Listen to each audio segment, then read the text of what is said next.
Oh, good morning. I was just having my breakfast. Nothing like cold pizza in the morning. Welcome to the Fall River Public Library. Good morning to you all. My name is David Mello.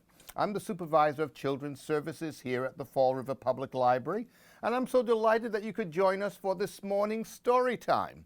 I have some wonderful books planned to share with you this morning. I think you're really going to like them. And you know what? It's actually appropriate that I'm eating pizza right now because I'm about to do a story about pizza. As a matter of fact, today's story time I decided to call 3 Cats and a Cookie because that's exactly what we're going to be telling stories about this morning. 3 very different cats and 1 cookie. And for our first story, which by the way is about pizza, who better to help me share the story but the coolest cat around, Pete the cat. And I do believe Pete is here. Yes, good morning, Pete. How are you doing this morning? You're looking fantastically blue this morning, as always. And I see you're wearing your favorite shirt, the one with the 4 groovy buttons. Well, I'm very delighted to share Pete's latest adventure. It is called Pete the Cat and the Perfect Pizza Party. Now, if there's one thing I love is pizza, and I love parties, so this is going to be a really fun book. Let's see what your pizza party was like, Pete, shall we? And this is Pete the Cat and the Perfect Pizza Party by Kimberly and James Dean. Oh, just look at all those delicious pizzas. Mushroom and broccoli and pepperoni and watermelon pizza. Very different. Pete the cat loves pizza. Pete the cat loves parties too. Pete had an idea of what he could do. He would have the perfect pizza party. Let's see what your party's like, Pete. And you're invited to Pete's perfect pizza party.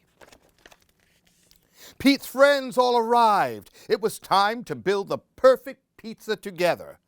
That would make the pizza even better. Pete thought the perfect pizza would be pepperoni with extra cheese. Sounds good. It's a party, a pepperoni pizza party. But everyone did not agree. Callie said, pepperoni would be just fine, but I really love pretzels on mine. Pretzels? Pete and the gang were puzzled. Pretzels? Well, that's something new, but maybe pretzels could be groovy too. It's a party, a pepperoni pizza party. Squirrel said, pepperoni and pretzels would be just fine, but I really love pistachios on mine. Pete and the gang were puzzled. Pistachios? Well, that's something new, but maybe pistachios could be groovy too. It's a party, a pepperoni pretzel pistachio party.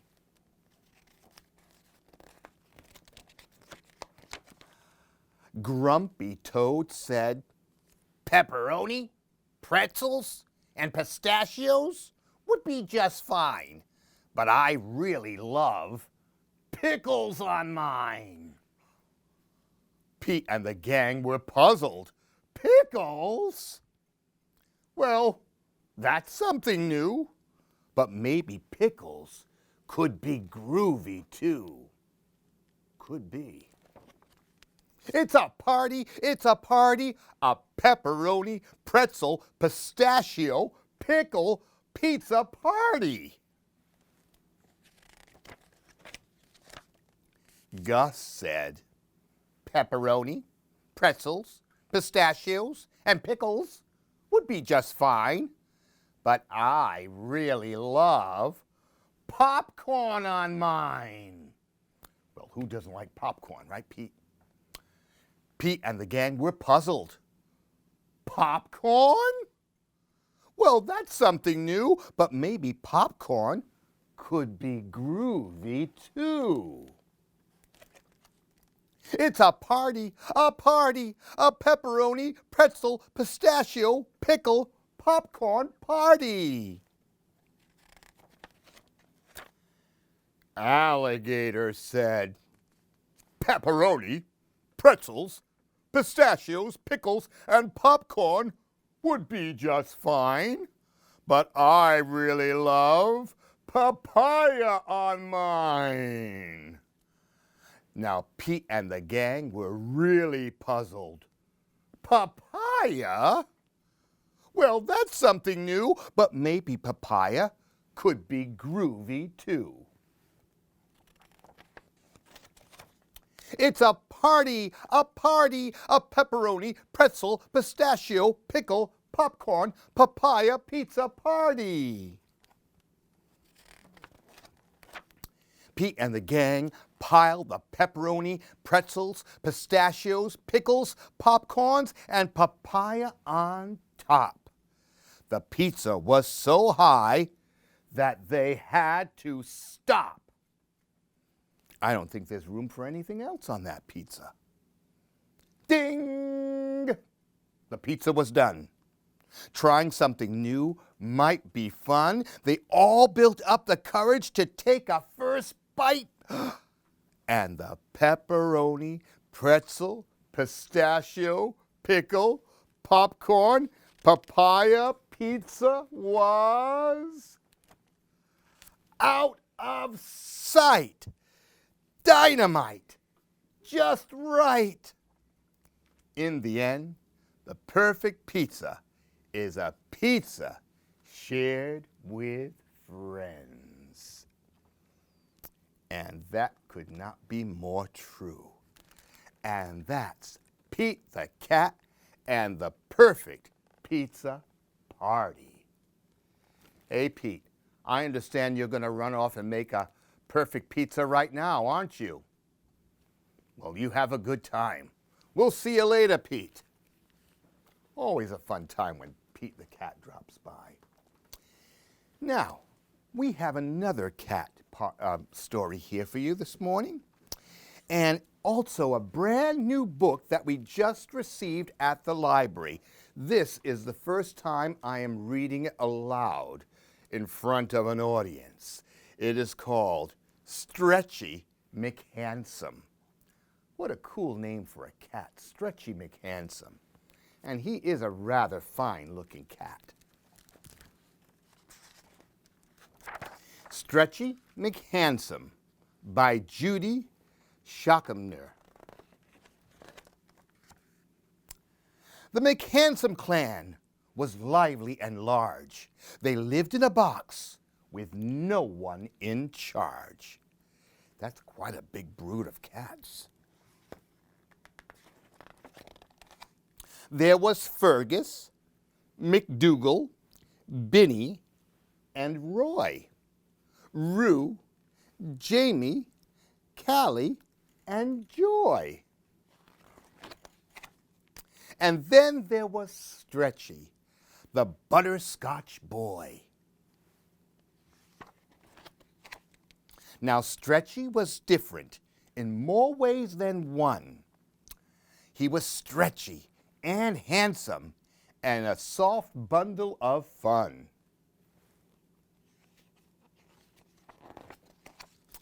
He was Tom of the Rumble Club, Lord of the Fleas, cuckoo on catnip, a hugger of trees. One eye was blue, the other was green, and around his dear neck hung a stinky sardine. But it wasn't always easy to be the baby of the brood of rough, tough feral puffs, cantankerous and rude. There were many disagreements over food and where to sleep, and Stretchy always landed at the bottom of the heap. So it was any wonder that Stretchy hatched a plan to take a small vacation from the wild McHandsome clan. I wonder where he's going to go. Let's find out. His brothers and his sisters all agreed that he should go and gave him a good licking from his head down to his toe.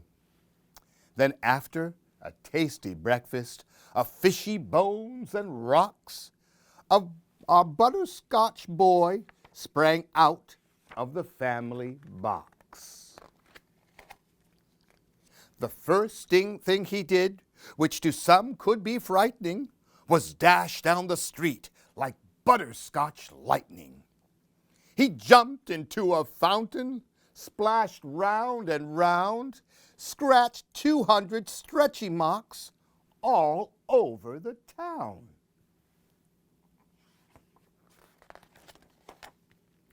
The free-wheeling kitty made a stop at the zoo for an ear-splitting roar from a cousin or two. But the tigers thought Stretchy smelled just like dessert, so the butterscotch boy hid under a skirt. That was a good idea. Until, that is, he spotted a mouse, which he chased down a path and into a house, where a hungry old woman, most pleased with her guest, attempted to eat the sardine off his chest. Is he going to let her do that? Let's see. Stretchy escaped with his tail all akimbo to soak up the sun in an old bookstore window. On the sidewalk outside, all squeezed in betweeny, stood a lass named McBright, a real sweet human beanie. She had an unusual looks, wore the ears of a kitten, and around her neck hung a wild, woolly mitten. When Beanie saw Stretchy, it was love at first sight. She raced into the store and squeezed the cat tight. She ruffled his whiskers and butterscotch fur. He replied with a nip, a lick, and a purr. In a matter of minutes, the pair were both smitten. They traded two things, his sardine for her mitten. And then what came next was so utterly fetching. Without breathing a word, they both began stretching.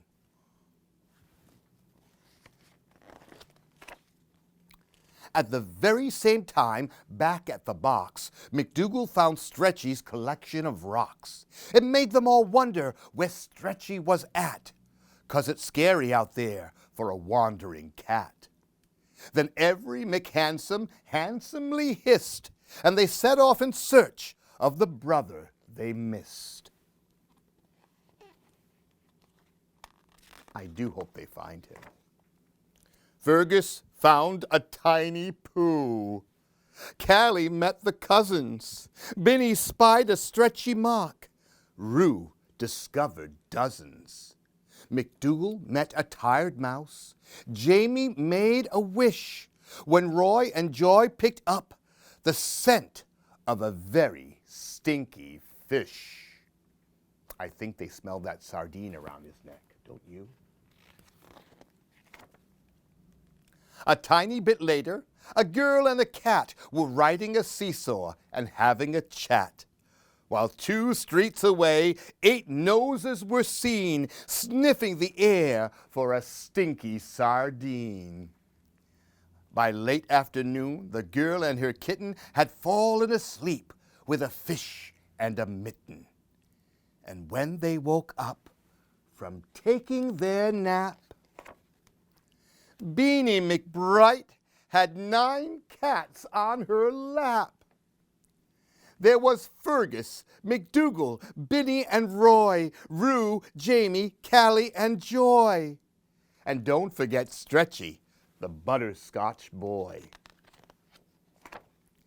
Now the McHandsome clan was still lively and large when they all took a vote to put Beanie in charge.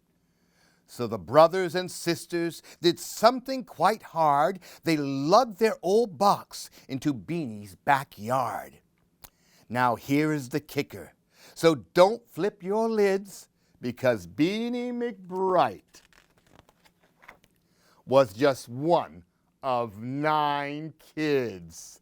There was Geordie and Tiny, Coco and Earl, Quentin and Finny, Pickles and Pearl. And don't forget Beanie, Stretchy's wild, woolly girl. And that's the story of Stretchy McHandsome. It looks like Stretchy found the perfect home. We have another story about a cat. It is called How to Hide a Lion. I would imagine a lion would be a most difficult thing to try and hide. As a matter of fact, there was a lion somewhere around here. Oh yes, here he is. He was hidden underneath my table right here. Here is my lion. Now we're going to see where our little lion hides in this next story, How to Hide a Lion by Helen Stevens.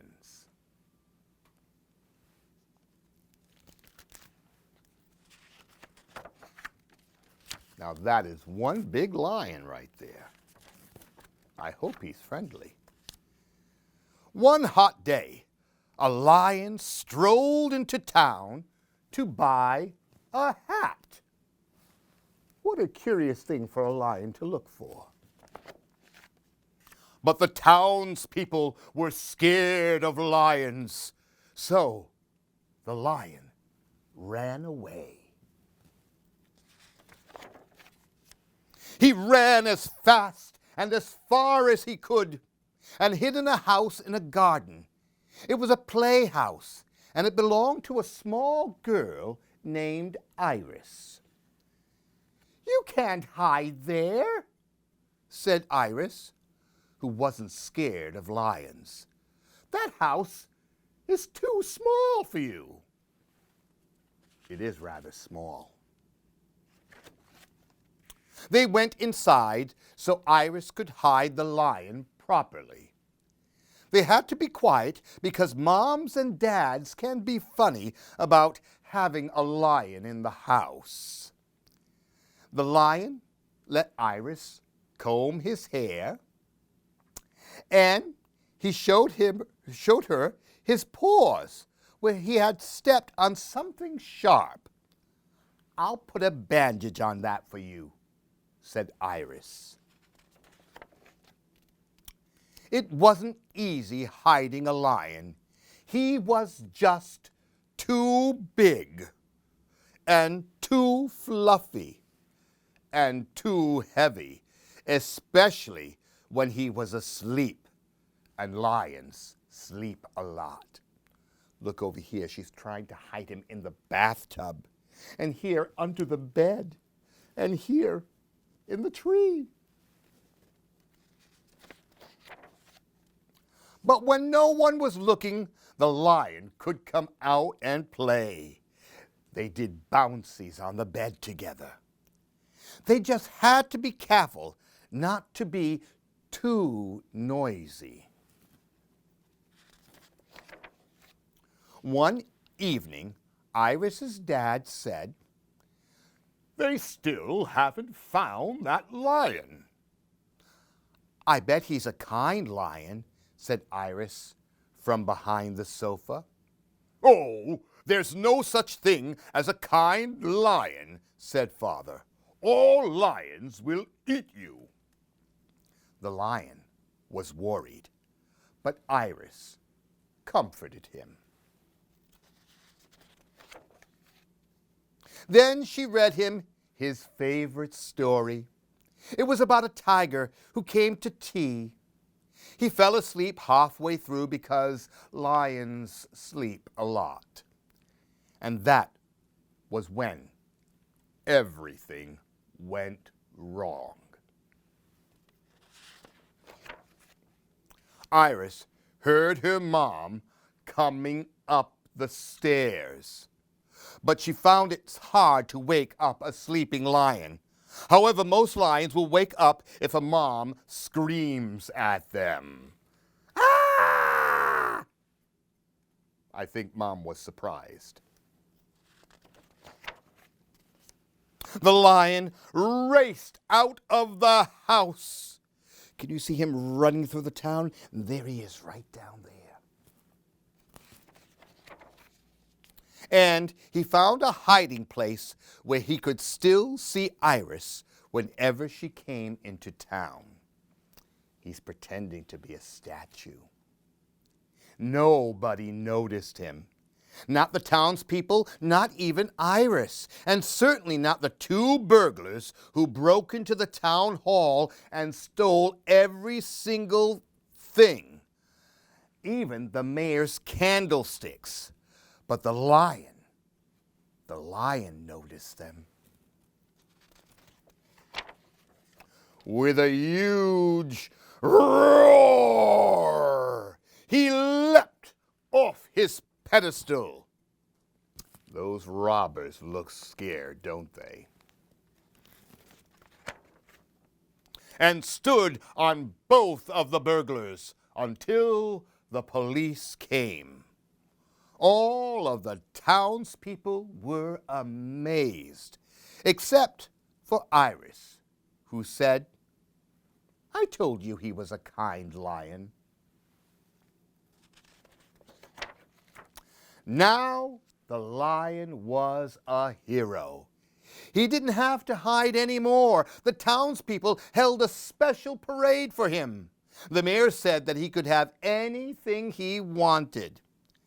The lion thought for a moment, and then he asked for a hat, which was all he came into town for in the first place. "It really suits you," said Iris. And that's the end of How to Hide a Lion. And you know what? That hat really does look good on him. Now, some of you might have been watching this lovely sculpture behind me over here, and I'd like to show it to you. This was made by one of our young library patrons. His name is Landon Weeks. He is 7 years old, and he is a student at the Atlantis Charter School. And he brought this by the library and donated it to us. And he made this all by himself. And I bet you know who this is. Yes, Pete the cat. And Landon, he was very clever. He used a pumpkin for Pete's head, and I love what he did with all the groovy buttons, including one blue one, which is popping right off his shirt, just like it does in the story. You did a great job, Landon. Thank you for sharing it with us here at the library. So when all of you come to visit the library and visit the children's room, come check out Landon's sculpture. It's really, really cool. And now, as I promised you, we would do 3 stories about a cat and 1 story about a cookie. And here it is. It is a very angry cookie. Now, one wouldn't think of a cookie being angry, but this cookie, he is. We'll see why. It is written by Laura Dockrell, the angry cookie. He does look pretty angry.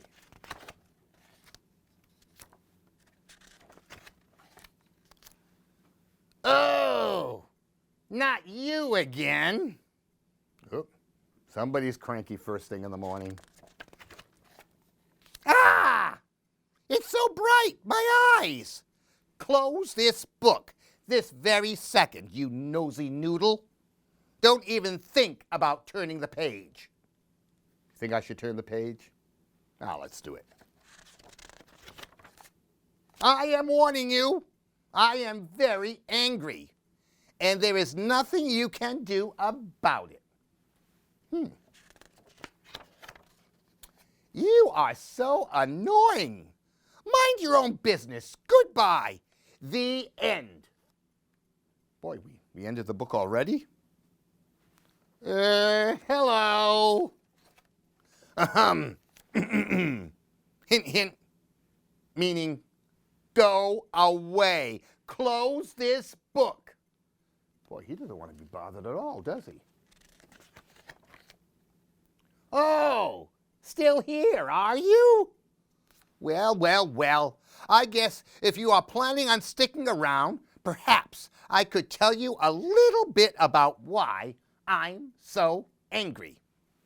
That doesn't mean we are going to be friends or anything, so don't you get any funny ideas. It all started yesterday when my roommate, Barbara, got out her new recorder. She only knows this one terrible song and keeps playing it over and over and over again. I hate the recorder. And you're not even allowed to use the word hate, but I just did, so there. And poor Barbara, there she is playing her recorder. And then all the delicious, yummy strawberry pudding toothpaste ran out, so I had to use the grown-up, spicy kind. Yuck! It burns! And then I had to get my hair cut. It was hanging in my eyes, you see. Cookies need haircuts too, you know. But I'd let my barber try a new look on me. And my hair looked worse. So now I have to wear this hat. And no hats even fit my big round head because I'm a cookie.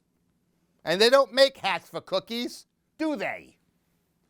Yeah, that doesn't fit his head at all. That's so small. Furious, I then took myself and the hat to the ice cream parlor. I had my heart set on the best, most wonderful vanilla sundae with hot caramel sauce and whipped cream and marshmallows and hundreds and thousands and millions of chocolate sprinkles and even a red cherry on top, served in the tall glass. That does sound good, doesn't it? But they had run out of the most wonderful vanilla sundae with hot caramel sauce and whipped cream and marshmallows and hundreds and thousands and millions of chocolate sprinkles and even the red cherry. They did have the tall glass, but it was empty. He's having a bad day. On my way home, a bird tried to snack on me. Get off! Shoo! I shouted. But I don't think cookies are heard. Maybe that's why I'm so angry at the whole world, because nobody listens to me. Nobody sticks around. Poor Cookie. Although I guess you are still here, aren't you? Wow, that is a nice surprise. I guess my haircut isn't so bad. Perhaps I could maybe take this too small hat off. And actually, Barbara's song isn't so annoying when you get used to it. Maybe my glass isn't so empty after all. I don't even need ice cream when I have you. You keep coming back. You listen to me even when I'm being a grumpy lump, a meanie, moody, moany mongoose, a sulky sandwich, a horrible humph, an angry cookie. You're still here. And that makes me not so angry anymore. In fact, I feel happy. And that is why you keep coming back, right? Thanks, friend. Oh, Barbara, stop playing that recorder. And that's the story of the angry cookie.